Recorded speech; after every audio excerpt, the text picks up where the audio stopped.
Thank you so much for starting your CIT sessions with us. Today, we're going to talk about extending teaching strategies using emerging technologies.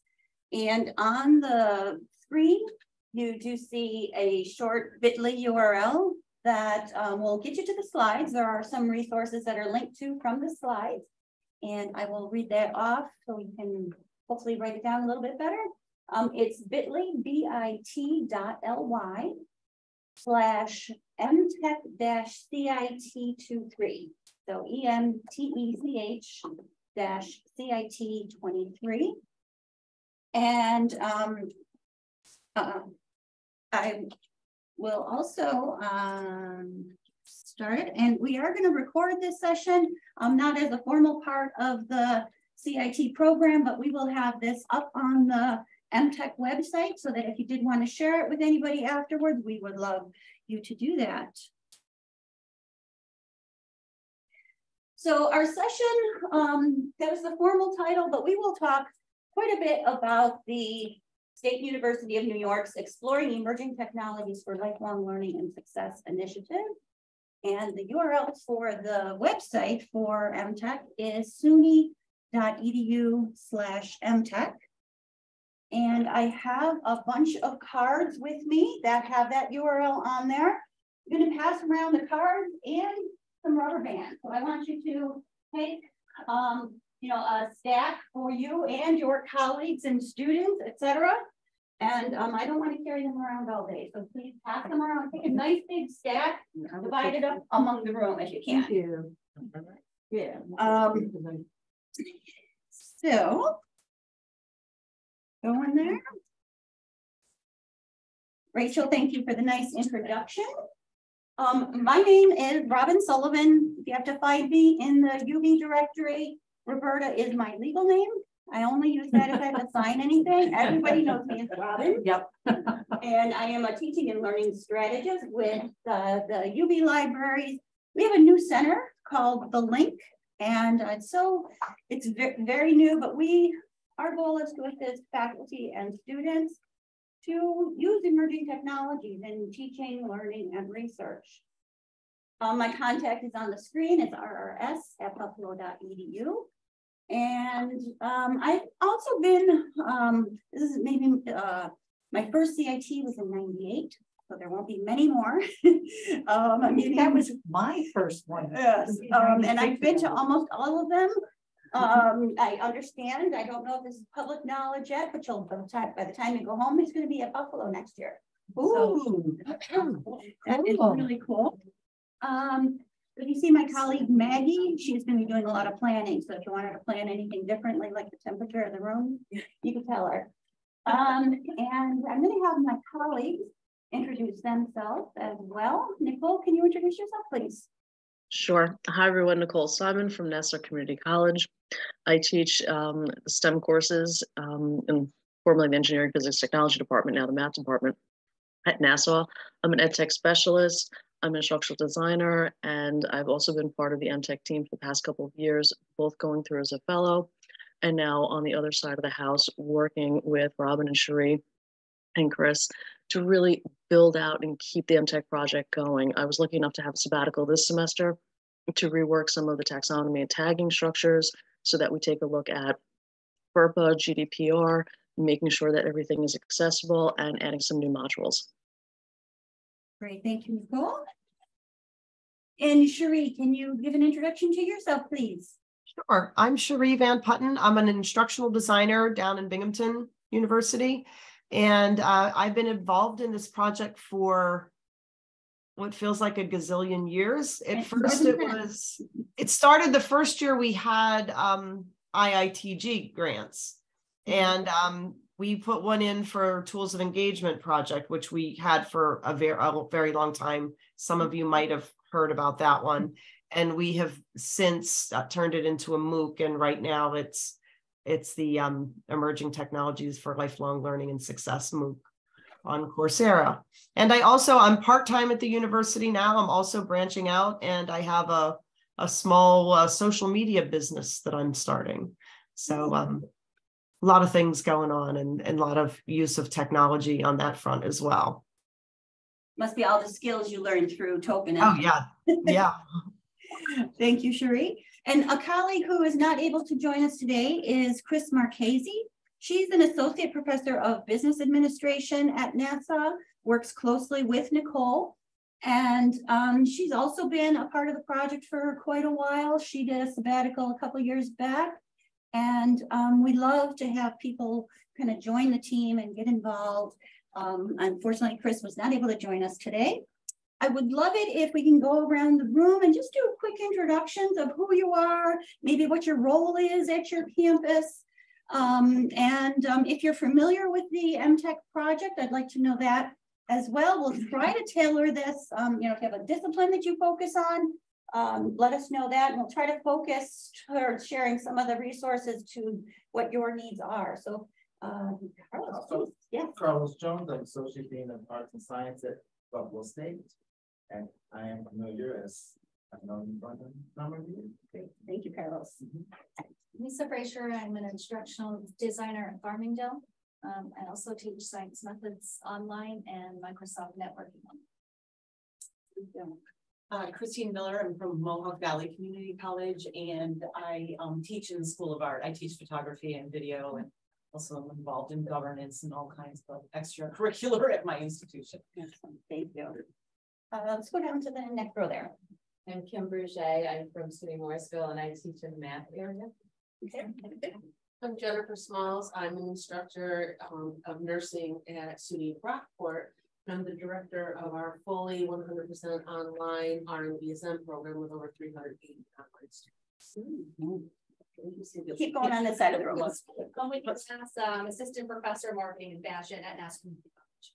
Okay, great. Donna Hope, professor at marketing at Nassau Community College. Great. Mark Darcy, I'm in the math department at Alfred State. Welcome. Andrew Martin, CIO, SUNY Morrisville. Hello. I'm Jamie Hoover. I'm the coordinator of e-learning technologies at Monroe Community College. Okay, great. Naren Pelibutla, SUNY Polytechnic Institute, associate professor in the College of Business. Okay. And I'm Rachel Hinton. I am chair of the computer science department at SUNY Broome. Thank you all very much. Please try to, a big principle that we try to promote through this project is having people find the resources that are most relevant to their specific needs and their objectives. So we'll try to do that as we go through. Hey, should we take it from here? Okay, so this first slide is sort of how we got started in this. There are so many tools out there to choose from, and more come on, some drop off, some become freemium, some become way more expensive and you can't use them anymore. They all have a variety of purposes. There's quality issues in some of them. And you can see here, if you look at these names, which this screenshot we took a couple years ago, but you'll see some that you know, and then there's others that, oh, I don't know what happened to that one. So it does happen that over time things change. They change their names. Like I said, they go from a free to a freemium or even to premium. And we like to keep tools that are sort of free or very low cost. And one of the big things is, if you're not like really big into computers and this isn't your life and you don't really enjoy finding and trying all these new things, how do you choose? So what we want to do is make it so that people have a better understanding about how to find reliable tools and to know what's going to work for them. So that's probably it for that slide, Robin. So the way MTech MOOC is set up is it's discovery learning, and you explore and reflect on innovative and creative uses of technology. So you go in and you explore, you come up with what you want to look into further. And I don't want to say too much because I know Robin does later, but like maybe you're in the communication area and you're like, oh, well, I want to be able to communicate with a group of friends all at the same time. And then you would look into a technology and see what choices you had and which one would be the best one for you for that. But the whole thing about it is it teaches you how to vet out technology and how to decide what's good and what maybe we shouldn't use, and what wants too much of our information, and who might be using it for nefarious purposes. So it's really a good way for all levels to learn. Okay, you can go ahead. And then that brings us to, this is for anyone who wants to stay current with today's technology.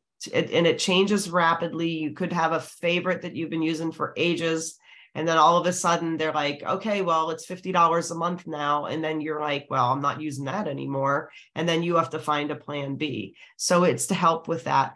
It's well suited for college students and instructors. I think it helps a lot with if you're dealing with students who are first generation college students who might not have access to some of these in high school. Students who are from underrepresented minorities, because a lot of times their high school might not have been enriched in this way for them to learn about these kind of technologies. But really, it's good for everybody. Anybody from beginner to advanced users can find tools and things to use in this product. Nicole, please. Okay, so there's two parts to the project. The first part is the MOOC, or what we've now been referring to as an openly sourced, openly licensed collection of learning modules. Right now it's housed in Coursera. It provides a structured and a supportive online learning opportunity for anybody to register. It's free to register. It's a wonderful opportunity to go through for professional development. Bring this into your classes. I know myself and Chris Marchese have both used the modules in our courses. You can either use it in part or in whole. So you have a lot of different opportunities to bring this into your course, or have your students go out and use it on their own for their own learning. So what does the MOOC actually consist of? Well, it's built on the lifelong learning and the 4 C's of 21st century skills: communication, collaboration, creativity, and critical thinking. These are the most commonly used areas for lifelong learning. These are the most commonly used areas that we need to develop for emerging technologies and make sure our students are well-versed in how to use the tools to build up these skill sets. The second part of the project is the MTech Wiki. This is a socially curated wiki repository of freely available or freemium, like Sherry had said, tools and resources. You're using the wiki in conjunction with the MTech MOOC to complete the discovery exercises. And there's also an open website available to use as just a standalone resource. So here's a screenshot of what the wiki looks like. If you look on the left-hand side, you can apply different filters. And these filters more or less correspond to the 4 main modules that we have listed, where you're looking at lifelong learning, communication, collaboration, creativity, and critical thinking. You can further drill down to, if you want to look at just communication, communicating with others, or you can enhance collaboration, you can raise awareness. So you have the ability to filter out so that you're looking at a smaller subset within each of the different modules. Beyond that, in the lower left-hand corner, you can drill down further to the different categories. So maybe you want to take a look at how we communicate with others using blogs and wikis, or maybe just collaborative spaces. You have the ability to further drill down and refine your search. We're looking at over 600 plus different tools and resources. Some of them are TED Talks, some of them are videos, some of them are articles, and some of them are the actual resources themselves, the emerging technology tools. So being able to apply different categories and objectives, you're able to tailor what it is that you're looking for without necessarily knowing which tool you want to use. That's great for students to say, I have an idea, but I'm not really sure what it fits, or I have a project I'm working on. What is the best tool to fit my needs? We further added in the search feature, we're adding more information in there where we want to look more K-12. So if you are working with K-12 students, or you're working with maybe freshmen who are at a little bit of a lower level in college, you can bring their tech skills up. Also, we're making sure that it's virtual exchange friendly for those people working through COIL, Collaborative Online International Learning, or if you're working with international students. One thing I'm noticing also, our categories menu, it's the site has been designed to be robust and flexible, and we've added 2 categories to that section. One of them is new to tech. So if you have, some faculty might come here and say 600 resources online, and they'll run away. So we have tried to curate down what are, if you're new to technology, what's the first few that you should look at? And so we've got that category on there as well. And another one is essential tools. So again, just expanding it a little bit more. And these are the essentials. These are the ones that many campuses have adopted that you might want to look at. So those are added. We're going to have to update this screen grab, but you can go to the website, and we will do a lot of hands-on activities throughout this session that you can go in and look and search, and hopefully add some resources as well, which Nicole's going to talk to you about here. We absolutely invite you to contribute. We can't know every single emerging technology tool out there. That would be fantastic, but it's ever evolving. Things are changing, things become premium to a high cost, things are changed and swapped out for other resources. So we always invite you to contribute. Very simple, you can create an account and contribute to the MTech Wiki. And we also invite you to not only just add a tool, but if you see an issue, maybe modify it, but more importantly, rate the tools.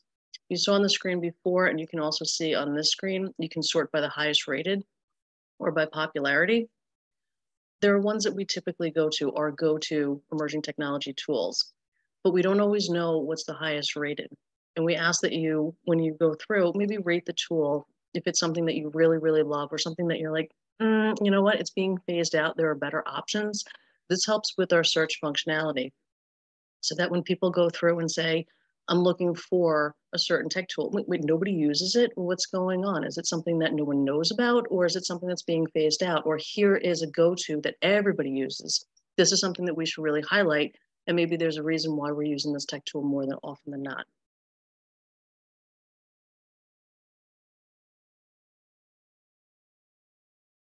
So we walk through the learning process. There's 4 main portions when you're working with both that MOOC and that wiki. We invite you to read and review and participate with the course materials. It's very interactive. More importantly, you're exploring the wiki and the tools and the resources to complete the discovery exercises. Like I said before, it's very customizable, that even though you're learning within those different modules, you have all of these resources at the ready. It's a matter of, are you looking for specific tech tools? Are you looking to build up your skills in certain areas? Or do you just want to focus on one particular area? Once you've found that tech tool that really, really works well, we invite you to share an artifact and reflect in an e-portfolio. It's the best way possible to share your experiences, not just within the Coursera course, but out there for everybody to be able to learn from what you've worked on, or to see different projects you're looking at. If you're using it for professional development, here's a wonderful opportunity to show all the new skills that you've learned and how you're applying it. If you're looking for your students to do this, it's a great opportunity for them to highlight through an e-portfolio or a learning journal what it is that they've learned. If you're doing this for fun, it's always a great opportunity to say, hey, I'm just working with these emerging technology tools to do this, or maybe to come up with a new project. I've used it with my students where they're using the modules to help build out a different project for their course. And their e-portfolio now becomes their final project, where they've used each of the modules to build a different component, put it all together, and now you have a final project, but more importantly, an e-portfolio of the different technology tools you've used to build out what you're learning. Beyond that, you also have the ability to earn badges. The badges are built into each of the different modules. As you complete them, or even as your students complete them, they can earn the badge. And then at the end, they can also earn a Coursera certificate. It's a great way to say, I've learned something and I have something to show for it, both through the e-portfolio, the digital badges, and the certificate. Thank you. And we do have about maybe 40 different tools that are just classified under e-portfolios. So many campuses do have an e-portfolio platform that they gravitate to. And we always, say the first thing you should do is see if your campus has a tool that will fit this need and use that as the recommended choice. But if you don't, then, very likely the tool is within the wiki that you can use that. or you're not restricted to only creating artifacts or creating our portfolio with whatever tools are in the wiki. Things change so rapidly. You have to use what is most useful for your needs. And the reflection, I think, is an important part as well. So as you're going through the modules, you're building these 4 artifacts. And so if you're exploring how to create a blog, you might link your blog into your portfolio. If you are just looking at a TED Talk, you might put that TED Talk in your portfolio. But then each time we'd like you to add a couple paragraphs of reflection. And we have some prompts that we walk people through, and what use is this tool for you? What did you learn? Does it fill your needs? Would you use it again? And things of that nature. Okay, so the learner rewards, why do you want to bother being a part of this? And probably one of the great rewards is at the end, you have a tangible portfolio that you can continue to build on. It's yours. It's not going to go away when you graduate. It's something that you can continue to build as a lifelong learner. The very first module in the course is lifelong learning, where we try to give the fundamentals. We talk about what is Creative Commons and how you ethically use other people's resources that they share. And also, you can continue to build on that. We talk about OER resources. We talk about your digital footprint. So how important it is to portray a professional identity online. There's a lot of resources and tutorials that we just kind of try to curate and include in that lifelong learning section. It's the most intense module just because of the number of videos. They're all like 3-minute videos, so it's not a lot of content. It's not like a traditional Coursera MOOC where you might go in and have half-hour lectures and then respond to content. This is all kind of self-discovery and very constructivist. So at the end of the course, you'll have that personal portfolio. Also, if you're part of the SUNY system, or if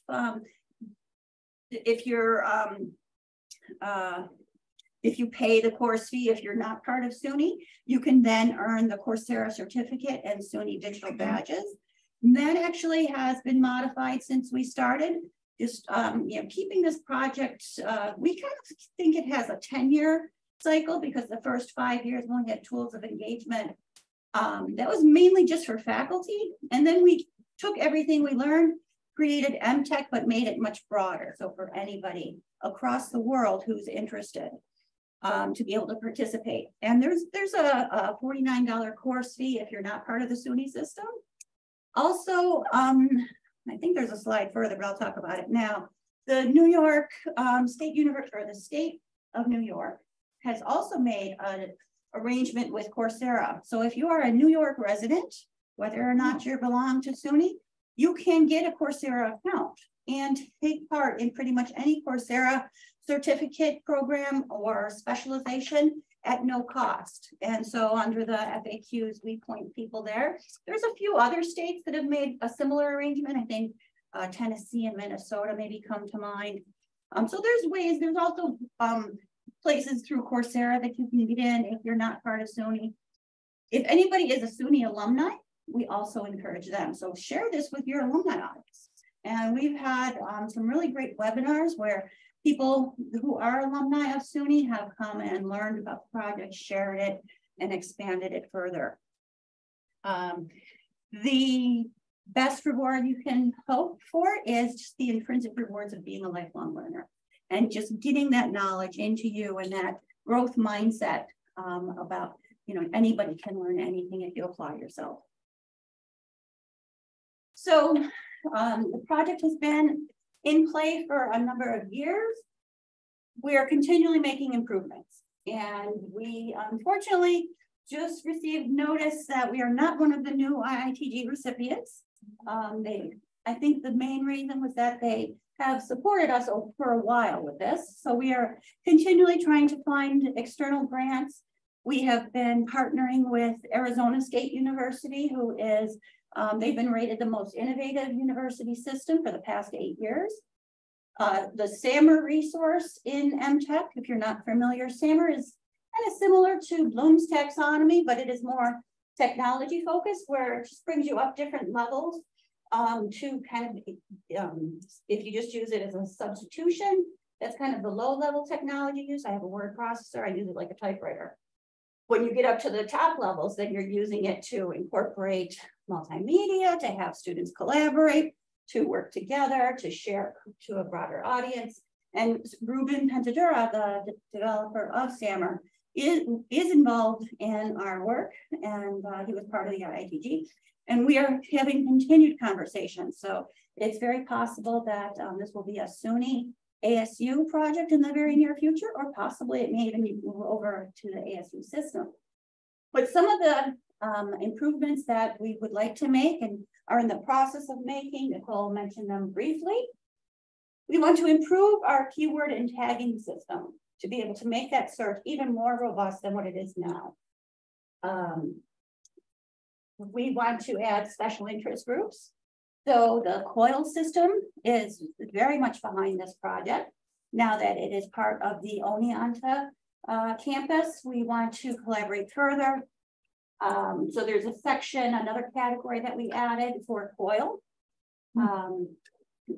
We want to even, when we had the first project, TOPE, it was only for faculty. It wasn't for students.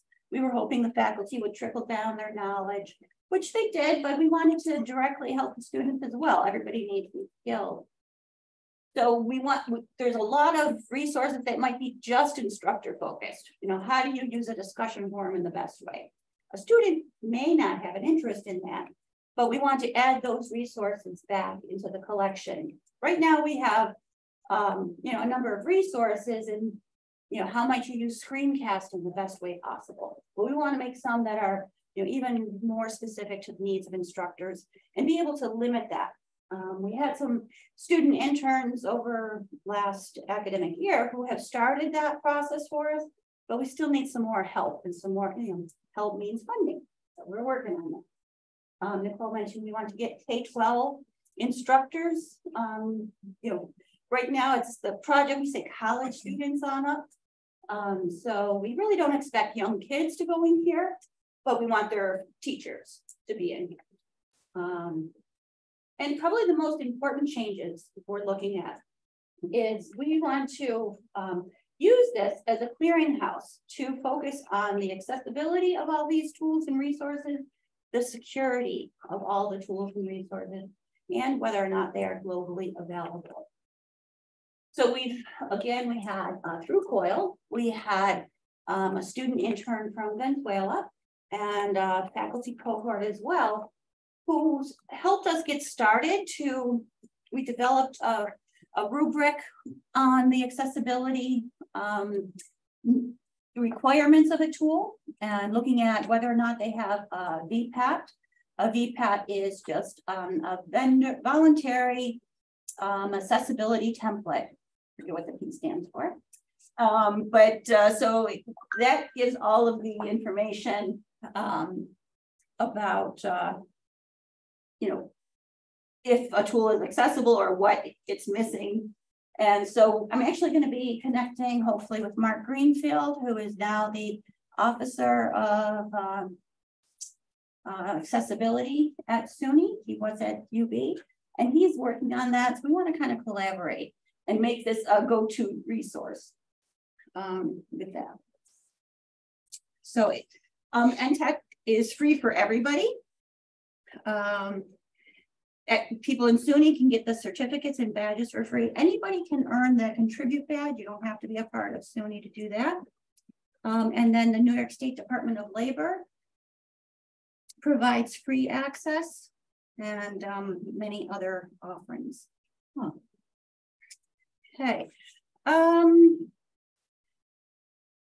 Do you know if the Attain Lab knows about this? They do know about it, and I'm just getting involved with the local Attain Labs in Binghamton. Mm-hmm. Yeah, which is kind of why I had this book. Wait. Yeah, so actually, I've been talking with the girl at UB. And it's something that maybe I should talk to them further about having it installed in the lab. Yeah, I mean, it seems to me that especially since as soon as I saw the underemployed. Can you explain what Attain Okay, is? the Attain Lab is a SUNY New York State initiative that essentially provides all kinds of free training in tech, in writing resumes, anything that, you know, it's, and there are Attain labs, and I don't remember what Attain stands for, but it's some acronym. You know, SUNY loves acronyms. So but it basically allows a lot of people who are, you know, especially underserved populations, for example, they put them in subsidized housing projects and stuff. So it's easily, you could just walk over to the office to gain all of this. And I'm getting involved more because we're trying to see if we can get some of those Attain students to possibly come into some of even the certificate programs over at Broome, because that would give them a leg up. You know, and a lot of these people don't see themselves as college material. So this is, if they're successful at Attain, it means that they actually sometimes can get further on.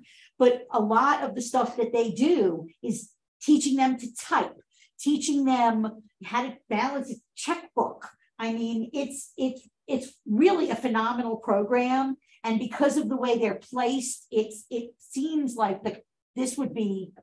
Yes, it would be a great resource. I just, you know, but yeah, that's, you know, so that's the Attain Lab. And if you don't know, just look up Attain and you'll see that all the local, you know, where you are, you'll see where the Attain Labs are. In Binghamton, we have 2, actually. 2? Yes.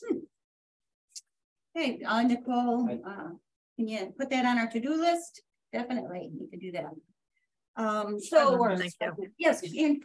I just wanted to mention quick, yesterday in the CCIO meetings, Tim Scalzo was talking about on the prior screen where he talked about like DPAT and all that stuff. They're trying to come up with like a shared service where the vetting can be done for everybody. Yes. So you might want to exactly. That's exactly who we're trying to connect through. So Kim has Mark Greenfield now under he's in retirement-ish. But I thought his job was to try to help get that central. Yes. I'm kind of in the almost-ish. Me too. So he's coming back to help. Yes, so I want to help him help us. So yes, yeah, definitely. This would be a very good fit. And I was a little taken aback when I figured out that the ITG funding would really have helped us get further along. So hopefully we'll find some funding to make that happen. Thank you, Andrew. So any other questions? We're going to get into some hands-on activities soon, but I do want to show you some of the resources. We're going to have you pull up the site. I have a couple other devices if you don't have a device with you, so that you can actually get a feel for the project. Any questions or comments or experiences you'd like to share? I know one analogy that somebody had said at one of the prior workshops is when you go to a hardware store, you don't go and say, oh, look at that nice hammer. I think I'm going to go make something with it. You go in with an objective. Okay, I need to make a birdhouse. What tools do I need? So you could go in and have your idea in mind, go through, find your objective of what you want to do, and then narrow down to the tools and start creating and exploring. And the community, we have in Coursera, there's a discussion forum. The discussion forums in Coursera are probably one of the things we'd love to change. They are limited. And so that's another thing that could be a little bit more improved. We used to have a Google Plus community with the faculty, and it was very, very robust. The faculty would share, and when somebody shares something the first time, somebody might not look at it, but if somebody else says, oh, that's neat, I might use that rubric in my project, that's when other people will go back and take a second look. we've done some qualitative research, and our research does show some of the best learning is when other people learn from each other. Just sharing experiences, and those short reflections are key. Okay, so these links will take us to the website, to the MTech Wiki site, and it'll just bring us to the accessibility section. And so when the pages load, they give you a random selection, and then it's up to you to kind of narrow it down further. So I am just going to give you just a brief tour of some of the tools that might come up. I know our campus has a campus license for Read Write, but there's also free versions available for people to use. You know, just a resource about how to make Word documents accessible is something else. Gorilla PDF, not many people have the luxury of having the Adobe Pro license. And so sometimes PDFs are very useful, and you need to either OCR something or scan something or combine 2 pages into one. It's one of the very nice resources. So this shows that it's just showing 3 out of 45 resources in accessibility. And you can keep scrolling down to see what else is there. How to add captions. Our campus uses Panopto. So that resource was added. And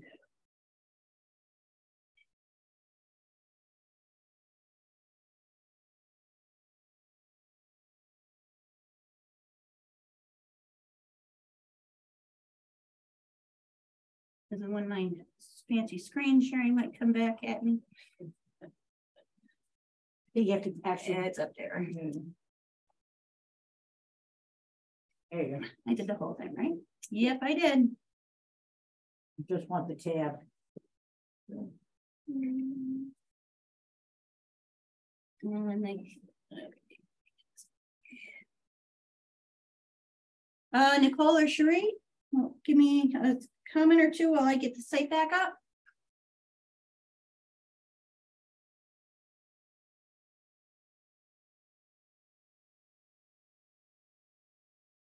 And my Mac skills, I keep hitting the what I think is the command key, and it's not. I guess I can fill the void. Thank you. The one thing about the program that I really like is there's different levels. And like a lot of people might start the MOOC and just not have time for the MOOC, which is very common with MOOCs. And that's okay if people don't complete MOOCs, especially this MOOC, because if they don't complete this MOOC, they probably still have found the MTech Wiki tools. And a lot of people use MTech Wiki. So like they didn't finish the MOOC, or they finished the MOOC years ago, but they still always go to the MTech Wiki to look up things. And you can also go to the MTech Wiki, and if you have tools that you really like, it's easy to submit those tools to the wiki. And if there's things in the wiki that you think aren't quite right, or something has changed and the description of a tool isn't accurate, you can go ahead and make those changes, and you don't have to worry about messing anything up because it is moderated. So probably usually Robin looks at it and makes sure that your change, is okay, and checks for grammar errors and things like that before she submits it. So I just wanted to let you know that if the MOOC sounds overwhelming, you can still use the wiki, or if you start the MOOC and get overwhelmed, the wiki is still another nice part. And that's something that a lot of people I talk to use. Plus, you also have the flexibility, excuse me, that you can add different components. You can customize it to what you want to learn, or you can customize it to what you want your students to learn, either both using the wiki or the MOOC.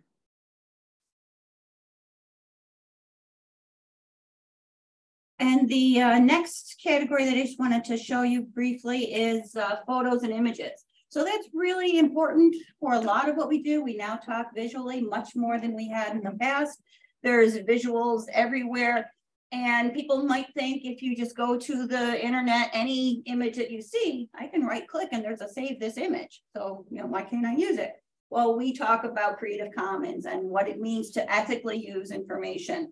And in the photos and images section, we have a number of resources that will help you find different images that are easy to, that are legitimately able to use. The Wikimedia Commons is a great one. We have Unsplash, and Graphic Springs lets you create logos very easily. How to take screenshots, that's something that some people know, but here's some additional information about that. The reverse image search will help you understand where an image originally showed up on the internet. It's not 100% accurate, but you can find an image and say, okay, well, is this really from Joe Smith, or it was used by Adobe, you know, a couple of years prior to that.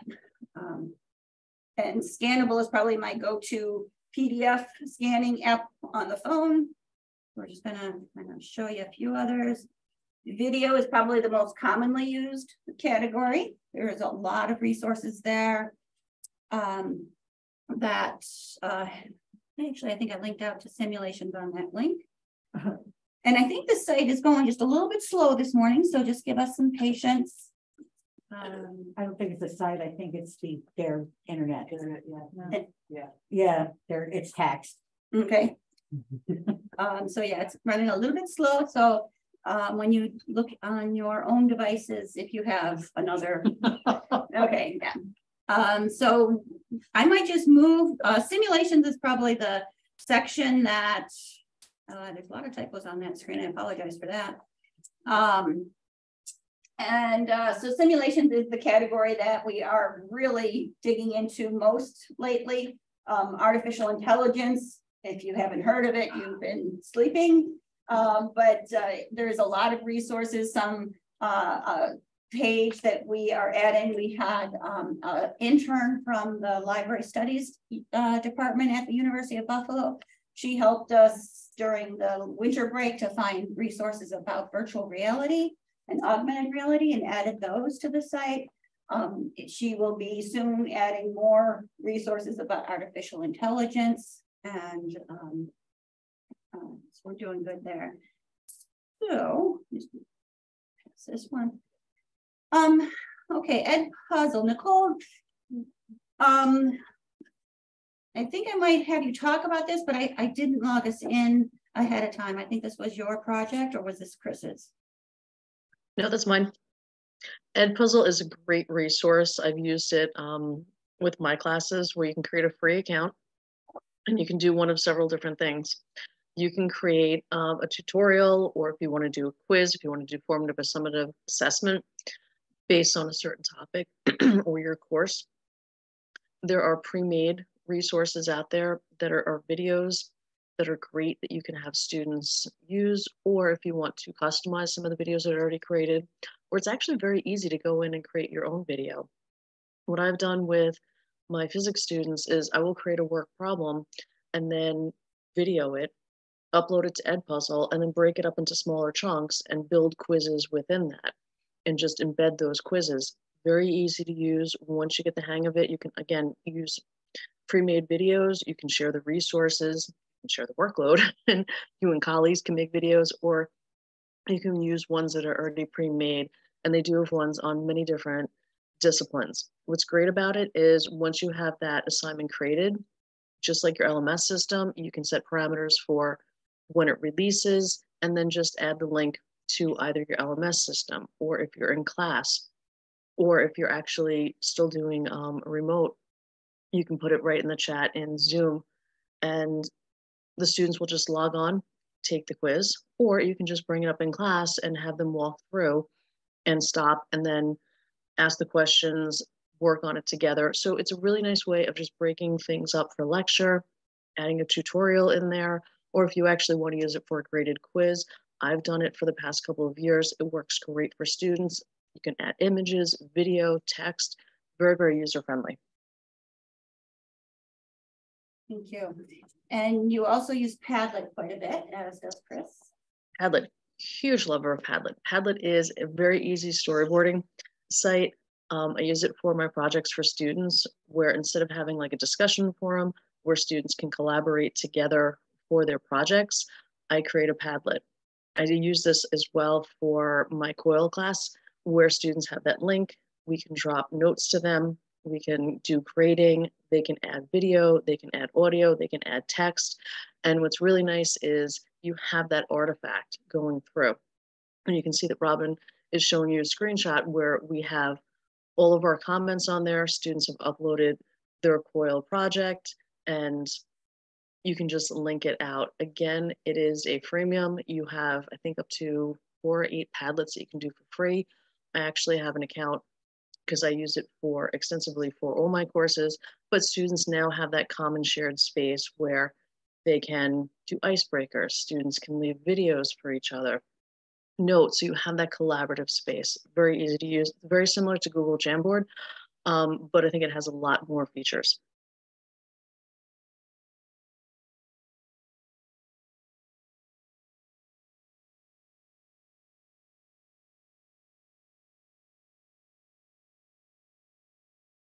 This is a pretty short video. I'm not going to show the whole thing, but I'll show you just a little bit.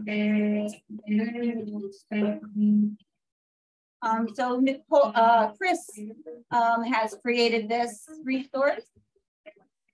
And it's just, you know, she's not an animator, but she's a business technology teacher. It just shows you the professional type of presentation you can create with some of these free tools, and that you can ask your students to also work with.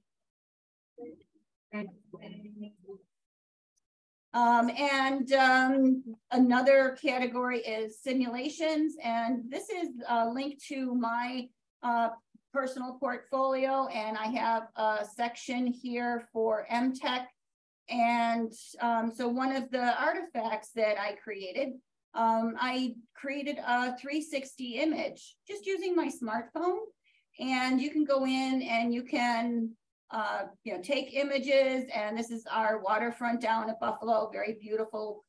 And there has been 10,000 hits on this image, and a free app that one of the teachable moments, Street View, no longer will allow you to take the 360 images, but there are many 360 image capable apps that you can use, and even just the built-in functionalities of some of the apps that are built into your phone will now do almost 360 as well. And then, you know, I just talk a little bit about each of the tools that I've explored, you know, just to try to model for this, you know, for the learners what we're expecting.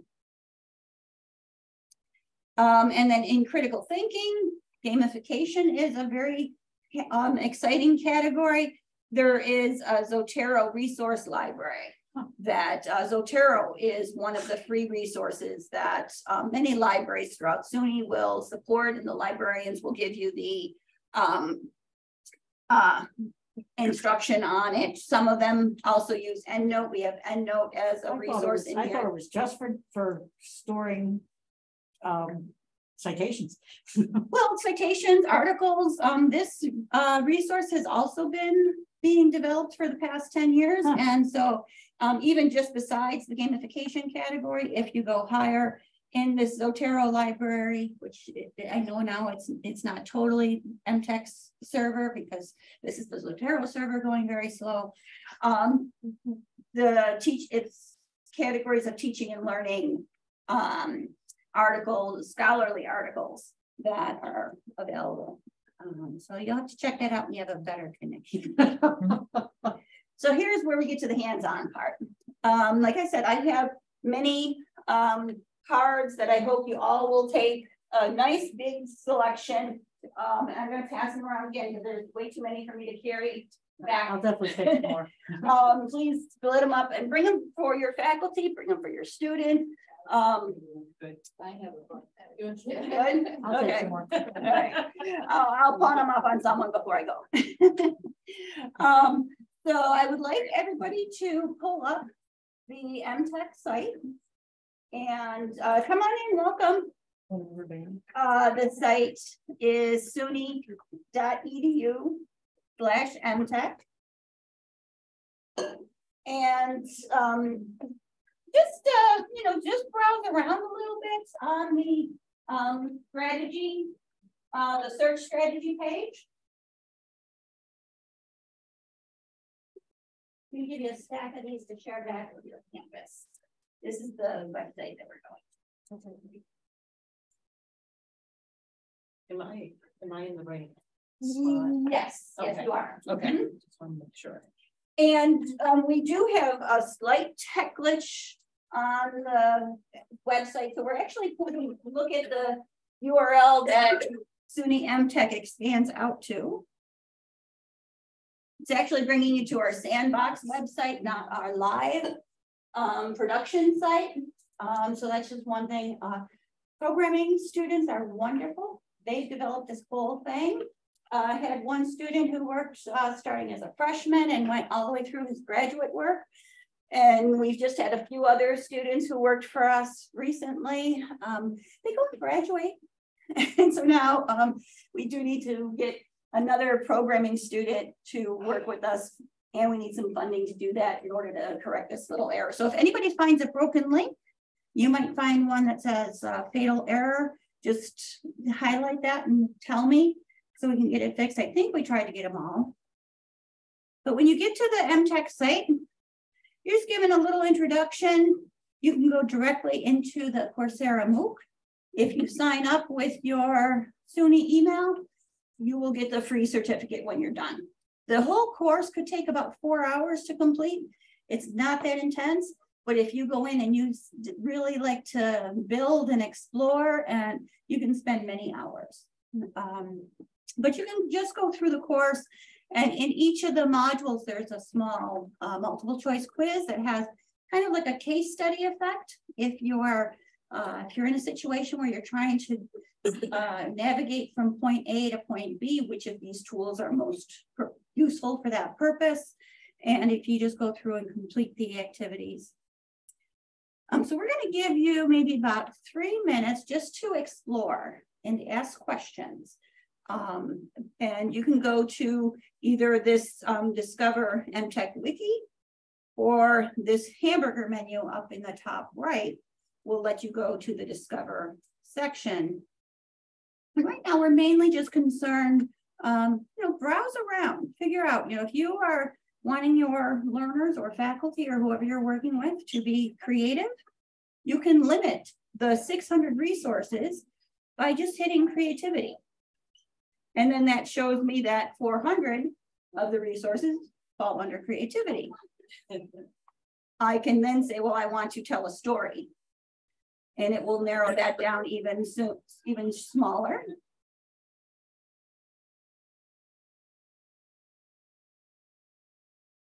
Down to 160. And then if you decide, well, I wish to create a video, it will go down and narrow that even further. So I'm going to let you explore for a little bit. Think, what might your objectives be, either for your discipline or for your role at your campus. And I'm going to ask you to maybe share back. First, I'll have you share just with a neighbor, and then we'll talk again as a bigger group. If you have questions or comments as we're going through, I'm happy to answer them. So where was the hamburger thing? I was signing in.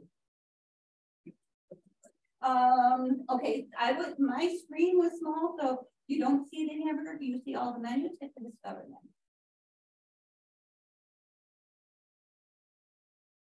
Oh, the hamburger was The hamburger was your menu. Yeah, the hamburger's the menu. When you're looking at it, I was maybe just blown up a little bit, right? And it might take a while. Hopefully, it's not too slow. No. How do you get to the level of, so you were where you could see the MOOC and the wiki? Mm-hmm. That's where I didn't see. So the MOOC and the wiki, if you go to the homepage. Oh, okay. So you just clicked on the icon, the logo. at the Yeah, top. got you. Okay. Perfect. So, Robin, if we have a tool that we're using that's not here. Yes. I use, because I have a video thing that I use with my students called Kizoa. It's free. It's where they actually have to take a video, rewrite the dialogue for the video, and then overlap the. Excellent project. Yeah. It's in my soft skills course, but Kizoa is free. And is it in there yet? Did you No, do a I just search? checked. I Okay. just searched. Okay, you just. So I was like, I was so So out yep. of curiosity, so I could contribute that. you or- can, we would love to have you contribute that. Okay, And if you go to the contribute menu, okay. so if you're on a screen where the menu Oh, there it is. I truncated, see it. and so if you log in to contribute, that will ask you to create an account.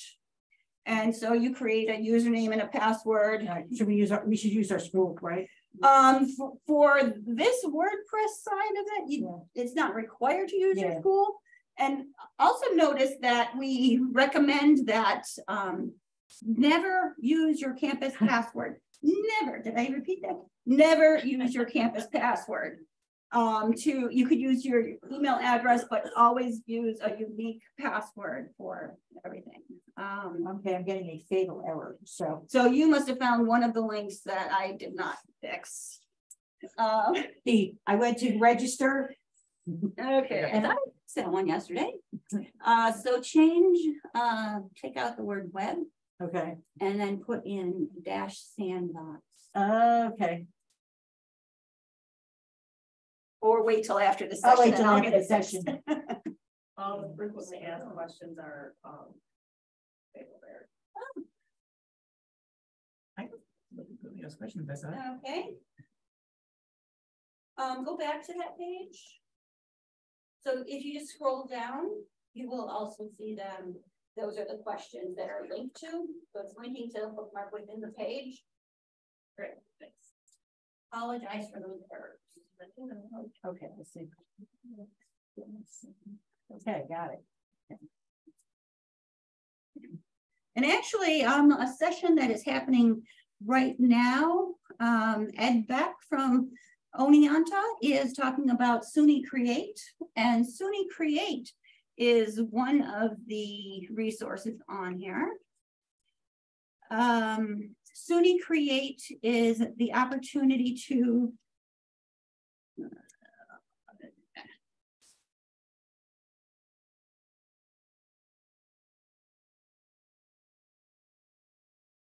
Hey, that one worked. So SUNY Create is another IITG project that anybody through SUNY can go here and request a free account. And you can create a WordPress server instance using SUNY Create. It's very possible I'm going to talk to Ed about possibly getting the site over there.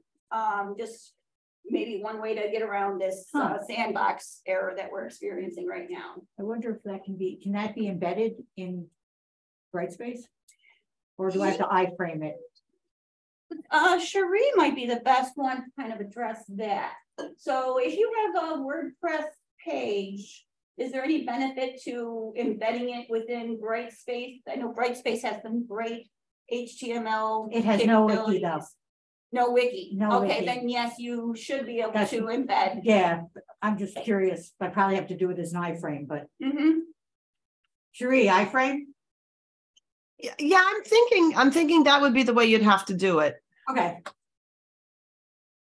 It helps when you know how to code. Yes, and that's, there are some, nice learn how to code tutorials in here. There's another resource that you can put the code in on the right side and it shows you exactly what you're developing on the left side of the screen. So coding is another literacy of today that everybody really needs to have just a little bit of an understanding of. Okay, so hopefully you had time to get to some kind of resources or at least just browse through. I'm going to have you turn to a neighbor or colleague or flag me down and just share, what you maybe thought about some of the resources that you've seen, some of that maybe I've seen, or something that you might find useful.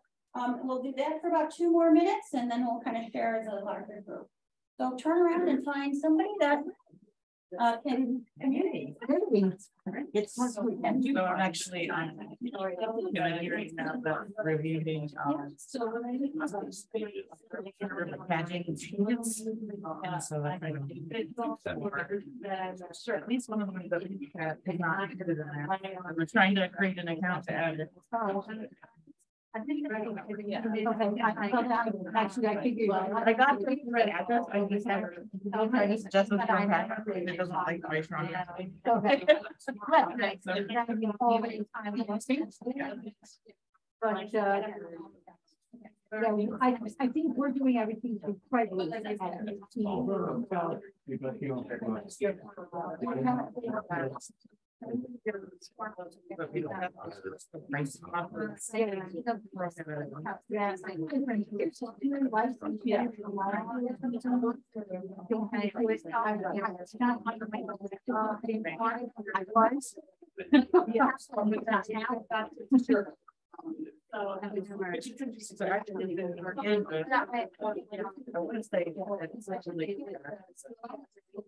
Banter's over in other places.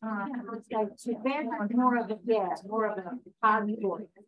But other issue is now, and the link that I think the Firefox. If I remember correctly. Like, yeah, there wasn't this. Yes, but I think Banter has been replaced.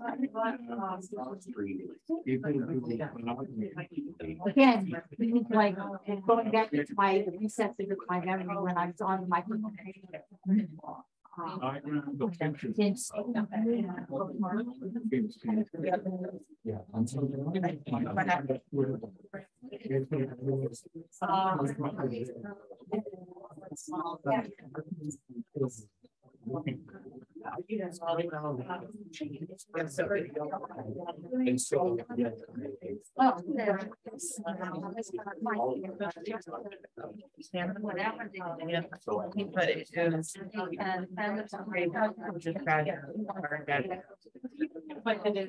Yeah, I finally got it.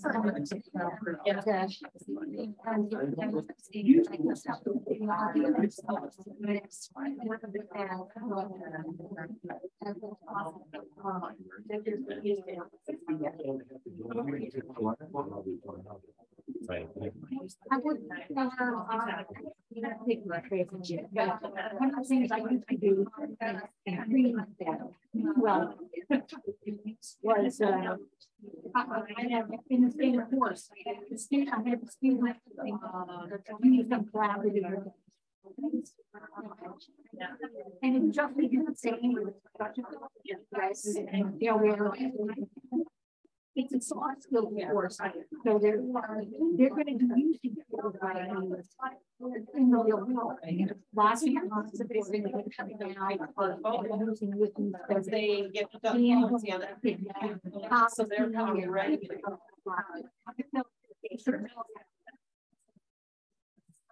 They should know how to write a book.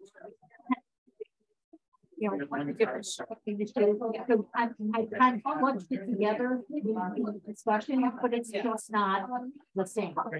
So that's very much, you know, I could find this. Well, video and it's Yeah. So did you decide to what you school that was in Blackwater? I mean, it was great, but it was it, you know. And I watched all my things when I moved to Brightsville. Something like that. For some reason, there's a copy of some content of my blog to a web page. So I have instructions for the blog, but I don't have the instructions. I'm not having to create them anyway. But it's crazy. It just wasn't the thing, you know. Let's say, I mean, there's things I like about Brightspace. There are things that I but I had a lovely relationship with Blackboard as well. No, we're triggered. Yeah. So advantage.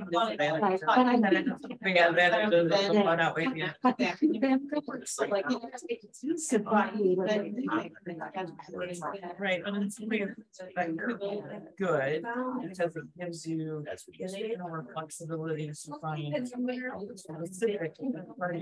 Yeah, but the question is, when you parts of your I have to do this for my thing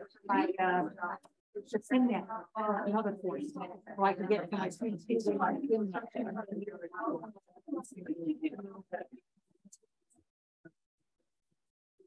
Yeah. Yeah. Yeah, but I was and I had to go hunt down and it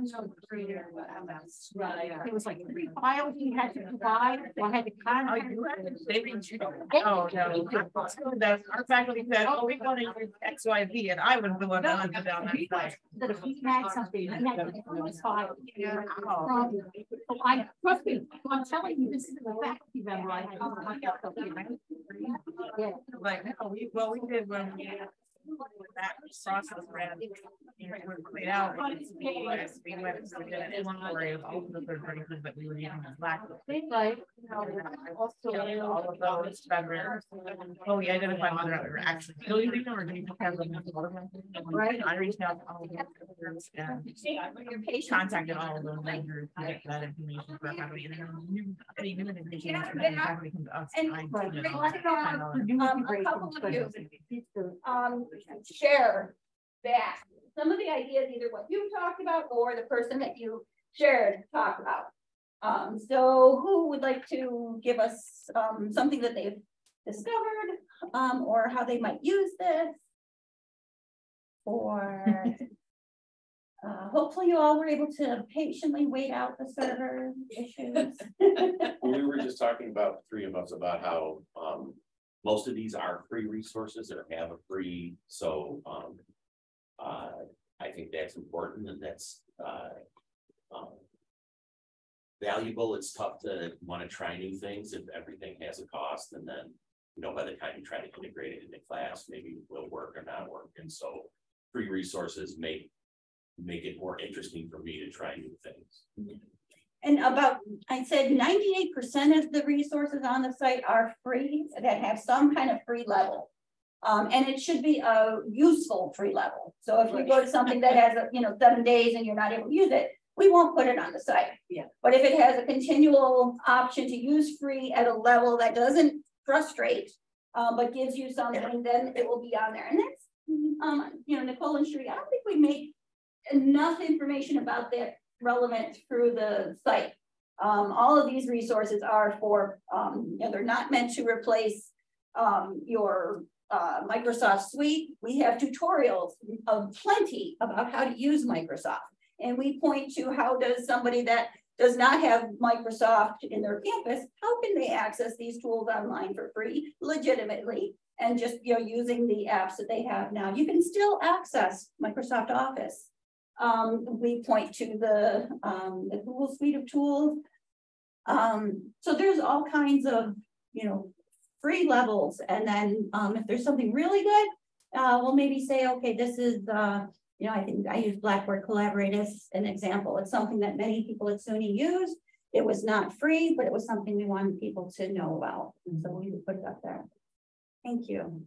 Yeah, I would just tag on to it. It's amazing because for me, as someone who started 29 years ago teaching analog photography and started my career not knowing how to use a computer, the world has changed in my discipline.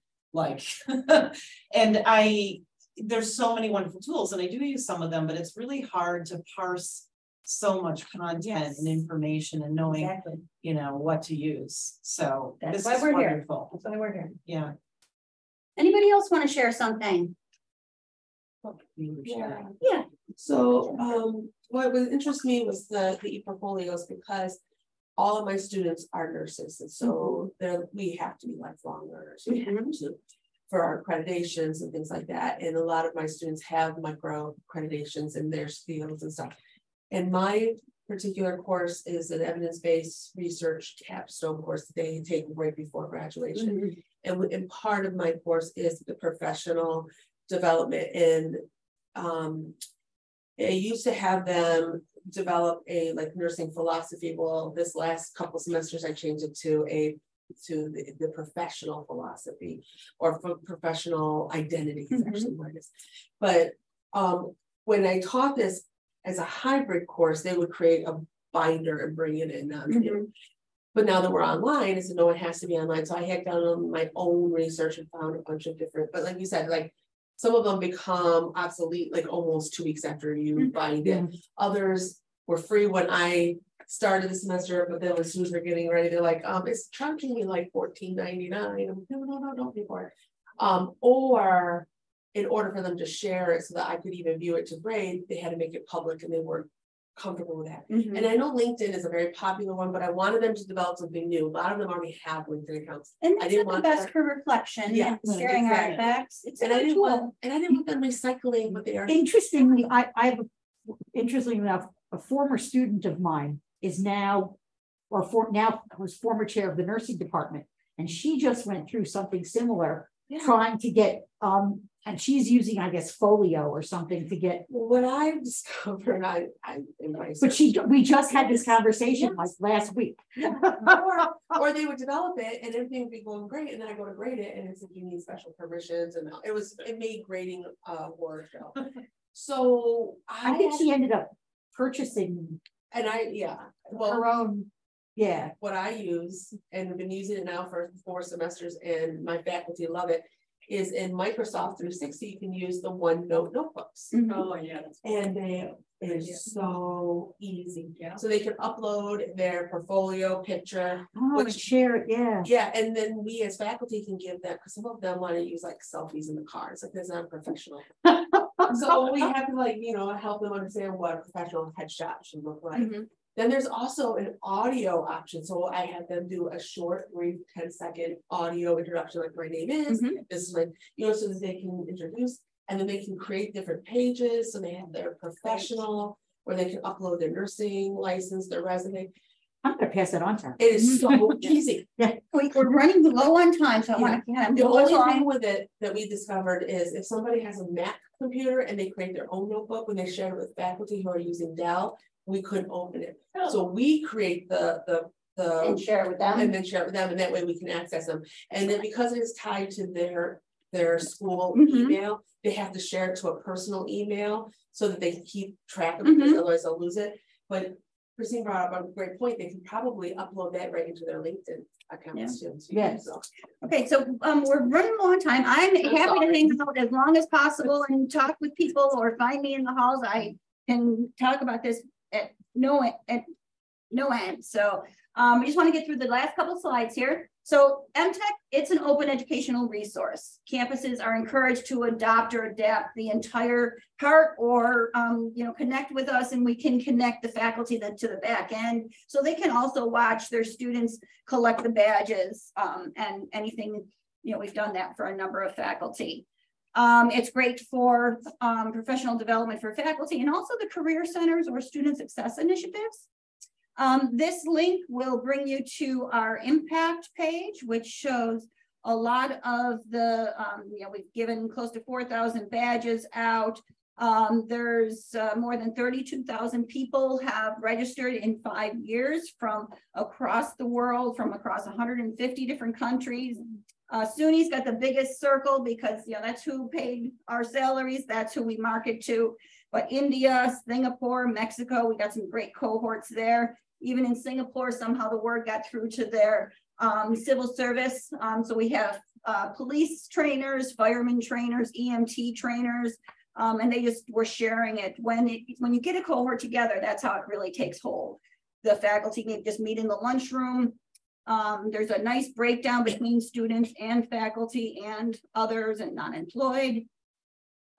You can find some of the statistics. The comfort level is definitely something that we are just hoping to increase, and share information. So you have a link to the site.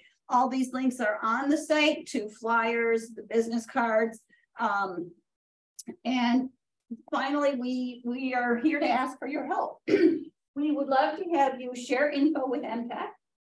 When I fix the link there. Add it to it's not working either. It's probably all that menu there. Contribute tools and resources. We would love to have you become an MTech fellow. That's how Nicole and Chris started out. After you get through the course, we invite you to become a fellow, just to mentor others in the community and say, great job. Did you know about this resource? We would love, if anybody has any grant writing ability, we would love to have you help us to evaluate and resubmit it. and also just scholarly research. We have 10 years of data. We ask post-survey each time somebody leaves the course, and you know, we've done a number of articles that you can see on the website presentation. And so please go to the site and you know, check out this call for partnerships. Reach out to me. Sheree, we are all on the contact page.